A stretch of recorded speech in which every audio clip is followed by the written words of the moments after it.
ঢাকার বাইরে যতগুলো সিক্রেট হাউস আছে, যে কোনো বাহিনীর, সেটা আর্মির হোক, র্যাবের হোক, পুলিশের হোক, যার হোক, ডিবি, ডিজিএফআই, প্রত্যেকটা সিক্রেট হাউসের তালা ভেঙে ফেলে সবাইকে নিঃশর্ত মুক্তি দিতে হবে। এবং এই ভিকটিম পরিবারগুলো যাতে আর কখনো এদেরকে রাস্তায় দাঁড়াইতে না হয়, আর কখনো রাতের বেলা ঘুম ভেঙে চিৎকার করতে না হয়, আমার বাবা কই। আমি জানি এখানে যারা আছেন আমার সাথে, যারা গত 13 বছর ধরে এরকম রাস্তায় সংগ্রাম করছেন, তাদের কারো রাতে ভালো করে ঘুম হয় না। সবাই ঘুমের করে চিৎকার করেন, ঘুমের করে স্বপ্ন দেখেন তার স্বজন ফিরে এসেছে।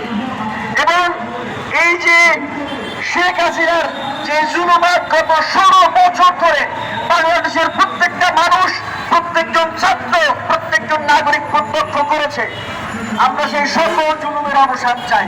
আমরা চাই সকল মানুষ ফিরে আসবে। আমরা চাই দেশে যে ফ্যাসিবাদী ক্ষমতা, যে ফ্যাসিবাদী ব্যবস্থা শেখ হাসিনা 16 বছর ধরে স্থাপন করেছে, তারা সব কিছুকে ধুয়ে মুছে সাফ করা হবে। সেই সংগ্রামে আপনারা আমাদের সঙ্গে